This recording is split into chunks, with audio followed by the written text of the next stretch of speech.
পটুয়াখালী জেলার দুমকি উপজেলায় লোহাদিয়া নদী তীরে সন্তোষদী এলাকায় অবৈধভাবে স্থাপিত ফেমাস ব্রিক্স ইটভাটা গুঁড়িয়ে দিয়েছে জেলা প্রশাসন।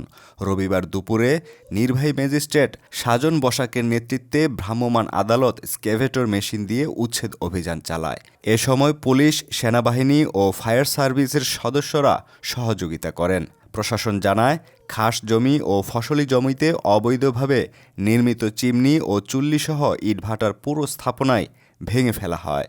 পাশাপাশি ফায়ার সার্ভিসের দল পানি ছিটিয়ে কাঁচা ইট নষ্ট করে দেয়। পরিবেশ বিধিমালা না মেনে দীর্ঘদিন ধরেই ইট উৎপাদন ও বেচাকেনার অভিযোগ ছিল ভাটাটির বিরুদ্ধে। প্রত্যক্ষদর্শীরা জানান, গত বছর একই ইটভাটায় অভিযান চালাতে গেলে ভাটার মালিক ও শ্রমিকরা নির্বাহী ম্যাজিস্ট্রেট নুরুল আক্তার নিলয়ের নেতৃত্বাধীন টিমের ওপর হামলা চালায়। ইট পাটকেল নিক্ষেপ, ধাওয়া পাল্টা ধাওয়া ও স্ক্যাভেটর চালককে মারধরের ঘটনাও ঘটে। পরিস্থিতি উত্তপ্ত হওয়ায় তখন অভিযানের মাঝপথে কার্যক্রম স্থগিত করতে বাধ্য হন কর্মকর্তারা।